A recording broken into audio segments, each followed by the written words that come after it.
কোটা সংস্কার আন্দোলনে আহত রোগীদের দিনরাত সেবা দিয়ে চলেছেন ঢাকা মেডিকেল কলেজ হাসপাতালের চিকিৎসক, নার্স ও দায়িত্বরত স্বাস্থ্যকর্মীরা। নাম প্রকাশে অনিচ্ছুক এক ইন্টার্ন চিকিৎসক শোনাচ্ছেন 6 দিনের অভিজ্ঞতা। অন্য দিনের মতোই নিয়মিত ডিউটি করছিলাম। হঠাৎ জানতে পেলাম আমরা এক ব্যাচমেট কোটা সংস্কার আন্দোলনের সময় মাথায় গুরুতর আঘাত পেয়ে হাসপাতালে ভর্তি হয়েছে। ক্যাজুয়ালিটি বিভাগে ছুটে গেলাম। চেনা ক্যাজুয়ালিটিতে নিজের ব্যাচমেটকে রক্তাক্ত অবস্থায় দেখার জন্য প্রস্তুত ছিলাম না। তার মাথায় 7-8টা সেলাই পড়লো। সিটি স্ক্যান করে দেখা গেল একটা ডিফ্রেসড ফ্র্যাকচার হয়েছে। আরও কি হতে পারত যখন ভাবছি। সেই মুহূর্তে ক্যাজুয়ালিটির ছোট্ট রুমটায় এক এক করে আহত মানুষের আসতে লাগলো। কারো হাতে আঘাত, পায়ে জখম, মাথায় মুখে রক্ত আর রক্ত। ক্যাজুয়ালিটির সবাই মিলে লেগে পড়লাম। কিছুক্ষণের মধ্যেই বুঝলাম এই শেষ নয়, ক্রমাগত আহত মানুষ আসছে। একে একে আরও ইন্টার্ন চিকিৎসকরা এসে যোগ দিলেন। কেউ রক্ত জোগাড় করছেন, কেউ ইনভেস্টিগেশন লিখছেন, কেউ বা স্টিচ দিচ্ছেন, ড্রেসিং করছেন। আরও খানিক পর আহত আনসার, পুলিশ সদস্যরাও আসতে থাকলেন। রাত 10টা পর্যন্ত শ্বাস ফেলার সময়টুকু পেলাম না। আস্তে আস্তে আহত মানুষের সংখ্যা কমতে থাকলো। আমরা সবাই ততক্ষণে অত্যন্ত ক্লান্ত, অবিশ্রান্ত। কাজের কারণে খাওয়ারও সময় হয়নি, তাই কেউ খেতে গেল, কেউ একটু বিশ্রাম নিতে ডক্টরস রুমে চলে গেল। আমি ভয়াত চোখে দরজার দিকে চেয়েছিলাম। ক্লান্ত শ্রান্ত শরীরে রাতটা কেটে গেল। 16 জুলাই মঙ্গলবার। সারা রাত জেগেছিলাম। বিকেলে ঘুম ভাঙলো। কয়েক সেকেন্ড পরেই মনে হলো না জানি আজ ক্যাজুয়ালিটির কি অবস্থা। একজন জানালেন আজকের অবস্থা গতকালের মতো নয়। রংপুরে আন্দোলন করতে গিয়ে আবু সাইদ নামের এক ছাত্র মারা গেছেন। আমাদের জুনিয়রও ফুসে উঠেছে। 17 জুলাই বুধবার। নিয়মিত ডিউটিতে ক্যাজুয়ালিটি হাজির হলাম। মনে মনে দোয়া পড়ছিলাম সেই রাতের মতো রাত যেন আর না আসে। আহত অনেকে এলেন, তবে সংখ্যায় আজ কম। তবে 15 জুলাইয়ের অবস্থা না দেখলে আহত ব্যক্তিদের দেখেই হয়তো আটকে উঠতাম। 18 জুলাই বৃহস্পতিবার ডিউটি বরাবরই বিশ্রামহীন যায়। সকালে নাস্তা করে না গেলে বিকেলে আগে আর খাওয়ার সুযোগ হয় না। তাই সকালে ক্যাজুয়ালিটি যাওয়ার আগেই কোনো মতে নাস্তা সেরে নিলাম। আজ কমপ্লিট শাটডাউন। সকালে পরিস্থিতি ঠান্ডা ছিল। দুপুর নামতে আর ঠান্ডা থাকলো না। সময়ের সমানুপাতিক হারে আহত লোকজন আসতে থাকলো। এবার শুধু আহত নয়, মৃতদেহও দেখলাম। এক রোগী এসে আউটডোরের টিকিটটা আমাকে দিল। রক্তমাখা সেই টিকিটে লেখা স্প্লিন্টার ইনজুরি। রোগীর পিঠ খুলে দেখলাম ছোট ছোট সররা ফিট ভেদ করে 12 থেকে 13টি ক্ষত তৈরি করেছে। প্লেট বা স্প্লিন্টার ইনজুরি নিয়ে তো শুধু পড়েছি, তা বা কতটুকু মনে আছে। সঙ্গে সঙ্গে দৌড় দিয়ে সিনিয়র এক আপুকে খুঁজে পেলাম। আপু শিখিয়ে দিলেন। অবাক হয়ে জানলাম এই সররাগুলো নাকি তার শরীরে থেকেই যাবে সারা জীবন। এগুলো নাকি রূপালি গোল গোল বলের মতো। বের করতে গেলে পিছলে মাসল বা অন্যখানে চলে যায়, কোনোভাবে ধরা যায় না। রোগীকে ড্রেসিং করে ওষুধপত্র লিখে দিতে জিজ্ঞেস করলাম বাইরের অবস্থা কেমন। রোগী থমথমে গলায় বললেন বাইরের অবস্থা ভালো নয়। হঠাৎ মনে হলো কাঁদানো গ্যাস আর বম ব্লাস্ট ইনজুরি চিকিৎসার বিষয় তো অনেকদিন আগেই পড়েছিলাম। বইয়ের পিডিএফ খুলে একটু চোখে বুলিয়ে নিলাম। 2-3 মিনিট পরে এই রুমে ঢুকলো এক রোগী। বিবস্ত্র চেহারা, এত বেশি বিবস্ত্র যে দেখে শুধু আমিই নয়, আশেপাশে সবাই বুঝে গেলাম আজ খারাপ কিছু হতে চলেছে। লোকটির মাথার পিছনে থেকে গুলি লেগে চোখ ফুটো করে বেরিয়ে গেছে। একটি চোখ বাইরে বেরোনো, পুরো মুখ কদাকার ফুলে আছে, নাক মুখ দিয়ে ক্রমাগত ফেনে আসছে। স্যাচুরেশন অক্সিজেন দেখলাম মাত্র 56%। সঙ্গে সঙ্গে ওসেকে অনস্টপ জরুরি সেবা নিয়ে গিয়ে রোগীটি ইনটিউবিউট। রোগী নিজে যখন দম নিতে পারেন না তখন মেশিনে দিতে হয় করা হলো। ক্রমাগত আসতে থাকলো মাথায় গুলি, পায়ে গুলি লেগে এক পা উড়ে যাওয়ার রোগী, হাতে গুলি লেগে মেজর আর্টারি ভেইন দিয়ে গলগল করে রক্তপাত হওয়া রোগী, বুকে সররা গুলি লেগে নিউমোথোরাক্স রোগী, কপালের ঠিক মাঝখানে দিয়ে ড্রাগার ঢোকানো রোগী, পেটের মধ্যে গুলি লেগে কিডনি ছিন্ন ভিন্ন হয়ে আসা রোগী, বা পায়ের বাইরের দিকে গুলি লেগে সেটা ডান পায়ের বাইরের দিক থেকে বের হওয়া যাওয়া রোগী, পশ্চাদেশে গলটিয়াল রিজওয়ানে গুলি লেগে সামনের দিকে ব্লাডার, ইউরেটার সব সেট করে বের হয়ে আসা রোগী আর নিহত মানুষ। এই একদিন মনে হলো 10 বছরের সমান হঠাৎ দেখে ফেলেছি। কেমন এক অসহ্যতা ভর করতে লাগলো। রক্তমাখা গায়ে হাত দিতে আর হাত কাঁপলো না। পায়ের মাংসের এক ফালি মাত্র অবশিষ্ট আছে, এমন পা ড্রেসিং করতেও আর ভয় লাগলো না। হঠাৎ খবর পেলাম ব্র্যাক ইউনিভার্সিটির আন্দোলনরত শিক্ষার্থীদের ওপর চড়াও হয়েছে নিরাপত্তা বাহিনীর সদস্যরা। এ খবর পাওয়ার কিছুক্ষণের পর চারপাশের ভিড় অত্যাধিক বেড়ে গেল। স্বজন হারানোর আহাজারিতে স্তব্ধ হয়ে রইলাম।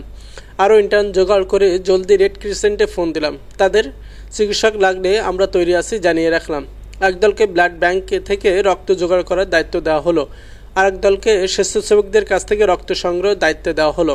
আরেক দলকে ব্লাড গ্রুপিং দায়িত্ব দেওয়া হলো। আমরা আরেক দল ক্যাজুয়ালিটি রুমে দায়িত্ব থাকলাম। ডিরেক্টরের কাছ থেকে আদেশ এলো সব ইন্টার্নকে ক্যাজুয়ালিটি সহযোগিতা করার। 19 জুলাই শুক্রবার। সকাল সকাল ক্যাজুয়ালিটি চলে এলাম, দেখি গানশট ইঞ্জুরি গুলিতে জখম খাতায় 2টি নাম উঠে গেছে। দিনরাত শুধু গানশট ইঞ্জুরি রোগী দেখলাম। খুব সহজে হিসাব শিখে গেলাম। এন্ট্রি উইন্ড, এক্সিডেন্ট উইন্ড, ক্ষত প্রবেশ মুখ, নির্গমন মুখ খুঁজে ফেলে আর রোগী ভাইটালি স্টেবল, শারীরিক অবস্থা স্থিরশীল থাকলে ড্রেসিং করে বাড়ি পাঠিয়ে দেব। এক্সিট উইন্ডে খুঁজে না পেলে এক্স রে করে ভর্তি করে নেব। কিন্তু গতকালই তো ক্যাজুয়ালিটি ওয়ার্ডে উপসে পড়া ভিড় দেখেছি, আজকের এই রোগীদের কথাই ভর্তি দেব। এই নিয়ে আমাদের মধ্যে কথাবার্তা চলতে থাকলো। ইতিমধ্যে ডিরেক্টর স্যারের অর্ডার এলো, গানশট উইন্ডে রোগীদের জন্য সার্জারি ওয়ার্ডে 5টি করে বেড খালি করে ফেলো। আমরা এরপর সার্জারির ভর্তি দিতে থাকলাম। ওয়ার্ডের চিকিৎসকদের উপরে চাপ অসহনীয় হয়ে গেলে আমরা নতুন বুদ্ধি বের করলাম। সব রোগী তাৎক্ষণিক চিকিৎসা সহ সব কাগজপত্র ক্যাজুয়ালিটি থেকেই পেয়ে যাবে। আমরা ইন্টার্নরা কেউ ব্লাড রিকোজিনেশন লিখলাম, কেউ এক্স রে রিকোজিনেশন, কেউ অর্ডার শিট, কেউ ইঞ্জুরি নোট, কেউ বা রোগী রিসিভিংয়ের কাজ করতে থাকলো। গাদায় গাদায় কাগজ আমরা সব রিকোজিনেশন অর্ডার শিট তৈরি করে রাখলাম, যাতে রোগী আসার পর বিন্দুমাত্র সময় আর অপচয় না হয়। শুনলাম শুধু ক্যাজুয়ালিটি অপারেশন থিয়েটারে কোলানো যাচ্ছে না, তা আমাদের নিয়মিত সব অস্ত্রোপচার বন্ধ রেখে ওটি রুমগুলোতে আহত রোগীদের নেওয়া হলো। বড় স্যাররা সবাই অস্ত্রোপচার করতে ব্যস্ত হয়ে পড়লেন। রোগী আসা কিন্তু কমছে না। 2টি স্ট্রেচারে 2 রোগী বুক চাপড়াতে চাপড়াতে সাজরে চিৎকার করতে লাগলো, আমাকে বাঁচান। সঙ্গে সঙ্গে পালস অক্সিমিটারটা লাগাতেই দেখলাম দুজনের স্যাচুরেশন 40-এর ঘরে নেমে এসেছে। অক্সিজেন লাগানো হলো, বুকে সিরিঞ্জ ঢুকে দেখা হলো বাতাস আসছে নাকি রক্ত আসছে। বাতাস এলে নিউমোথ্রাক্স, রক্ত এলে হিমোথ্রাক্স। তাদের এক্স রে করানো তো ফুসরত ছিল না। অক্সিজেন দিয়েও স্যাচুরেশন 70% উপরে বাড়ছে না দেখে তাড়াতাড়ি তাদের ভেতরের ওটি রুমে নিয়ে যাওয়া হলো। আমি দৌড়ে গেলাম বুকে নন লাগানো সবকিছু ঠিকঠাক করতে। র্যাপিড রেসপন্স টিমের জ্যাক্ট পরা নার্স, প্যারামেডিকরা সবাই তাড়াহুড়া করতে থাকলেন। কোনো মতে লোকাল অ্যানেস্থেসিয়া দিয়ে বুকে নল ঢোকাতেই রক্ত আর বাতাসে প্রায় অর্ধেক ভরে এলো নলের ব্যাগ। আধা ঘন্টার মধ্যে রোগীর স্যাচুরেশন স্বাভাবিক হয়ে এলো। ক্যাজুয়ালিটি ওয়ার্ডে তাদের ট্রান্সফার করা হলো। রোগীর চাপে সার্জারি ওয়ার্ডও ভরে এলো। নতুন ওয়ার্ড খোঁজা শুরু হলো। এর মধ্যে ডিরেক্টর স্যারের আদেশ শেখ হাসিনা জাতীয় বার্ন ও প্লাস্টিক সার্জারি ইনস্টিটিউটে রোগী পাঠানোর নির্দেশ জারি হলো। রাত তখন 11টা। খবর এলো আজ রাত 12টার পর কারফিউ, ইন্টারনেট বন্ধ থাকায় খবরের একমাত্র উৎস ছিল বাসার মানুষ।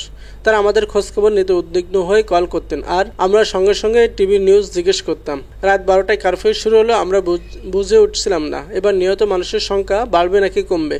গানশট ইঞ্জুরির খাতায় সন্ধ্যাকালীন কলাম বন্ধ করে রাতের কলাম খুলতে গিয়ে দেখলাম সংখ্যাটা 300-এর ঘরে এসে দাঁড়িয়েছে। রাতের ডিরেক্টর এসে আমাদের জন্য খাবারের বন্দোবস্ত করে দিলেন। আর কতক্ষণ দাঁড়িয়ে থাকতে পারবো জানা নেই। 20 জুলাই শনিবার হাসপাতালে গিয়ে জানতে পেলাম এখন আর কোনো ইউনিট ওয়ার্ড ভেদাভেদ নেই। হাসপাতালে আমরা সবাই একই সঙ্গে ক্যাজুয়ালিটি রোগীর ওটিতে থাকবো। ওয়ার্ডের কাজ সেরে ওটিতে গেলাম। চোখে পড়লো একটা সেনামুখ। এত রোগীর ভিড়ে তার নামটা মনে করতে না পারলেও তিনি আমাকে ঠিকই মনে রেখেছিলেন। যখন আমি সেই রিক্সাওয়ালা বলে ব্যথায় কাতর কণ্ঠে ডাক দিলেন, তখন আর বুঝে উঠতে বাকি রইল না এই সেই রিক্সাওয়ালা রুটি রুজির তাগিদে যিনি রাস্তায় বেরিয়েছিলেন। এক হাত আর এক পায়ে গুলি খেয়ে মাটিতে লুটিয়ে পড়েছিলেন। পরে এক পথচারী তাকে হাসপাতালে নিয়ে এসেছিলেন। আমি অনেক কষ্টে তার ভাঙা হাড়গুলো থেকে ময়লা পরিষ্কার করে ড্রেসিং করে ওয়ার্ডে পাঠিয়েছিলাম। তাকে ওটিতে তুলতেই হাতের মেটা কাপল, পায়ের টিবিয়ার অর্ধেক নিঃশেষ অবস্থা দেখে সবাই হিস করে উঠল। সম্পূর্ণ অজ্ঞান করার আগে তিনি আমাকে বললেন, হাত পা না থাকলে আমি কি করে খাবো? ওই রিক্সাওয়ালার হাত পা দুটোই কেটে ফেলতে হবে। এ নিয়ত অবধারিত জেনে আজ চাচার চোখে চোখ রেখে কথা বলার সাহস হলো না। আর ওটিতে গিয়ে দেখলাম মাঝবয়সে এক পুরুষের পেটে গুলি লেগেছে। তাকে তার স্ত্রীকে দেখে অবস্থাপনা পরিবারের মানুষ বলেই মনে হলো। আহত ব্যক্তির স্ত্রী কাঁদতে কাঁদতে বললেন, মেয়ের খাওয়ার দুধ কিনতে বাসার পাশের দোকানে যাচ্ছিলেন, তখনই গুলিবিদ্ধ হন। গানশট উন্ড কোনো প্রাইভেট হাসপাতালে ভর্তি নিতে চায় না। সবার শেষ আস্তানা ঢাকা মেডিকেল। বুঝলাম বিশাল ঢাকা মেডিকেলের আনাচে কানাচে যত ওটি আছে, প্রতিটি ওটি রুমে হৃদয় বিদারক সব মর্মান্তিক গল্প জমা আছে।